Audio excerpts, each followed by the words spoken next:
वो जो तुम्हें चलाने वाला है, उसे तुम्हारे सद्गति की कुछ पड़ी नहीं है। वही तुम्हारे मन को मत देता है। तुम कहते हो हमारे मन में ये विचार आया, कहाँ से आया? क्या परमात्मा ने दिया? क्या तुम आत्मा का यह विचार है? नहीं ना, तो ज़रूर कोई देने वाला है। समझ? वो जो तुम्हारे मन में विचार देता है ना, वो तुम्हें कभी विचार नहीं देता कि श्रीमत पर चलना चाहिए। कभी दिया नहीं उसने विचार तुम्हें कि श्रीमत में ही कल्याण है, आप भी चलो मैं भी चलूँगा। श्रीमत का विचार वो कभी नहीं देगा।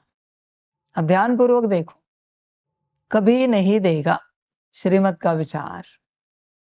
वो मनमत के बहुत विचार देगा, आत्मिक स्थिति करनी चाहिए, याद में बैठना चाहिए, सकाश देना चाहिए, ड्रिल करनी चाहिए, मुरली सुननी चाहिए, परमात्मा वाणी सुननी चाहिए, मुरली पढ़नी चाहिए। क्या-क्या विचार नहीं देगा वो, सब मनमत है।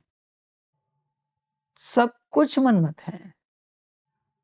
बस वो एक विचार दे कि श्रीमत पर चलना चाहिए। देखो वो देता है क्या? नहीं देगा। नहीं देगा वो। ये मूल विचार वो नहीं देगा कभी। बाकी आपको पुरुषार्थ के भी विचार देगा।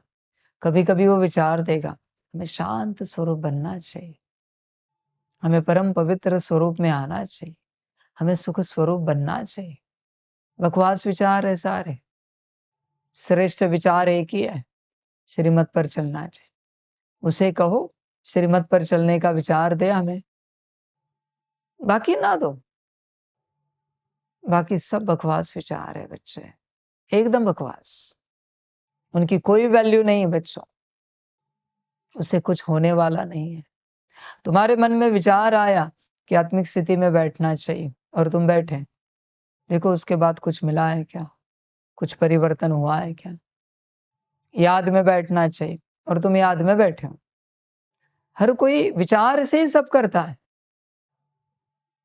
उस याद से कोई परिवर्तन हुआ है क्या? देखो, तुम जो कुछ करते हो अंदर के विचारों से करते हो और तुम्हारे मन को कोई विचार दे रहा है। इसीलिए परमात्मा ने कहा है कि मन के विचारों में फंसना नहीं। वहां कोई है जो विचार दे रहा है।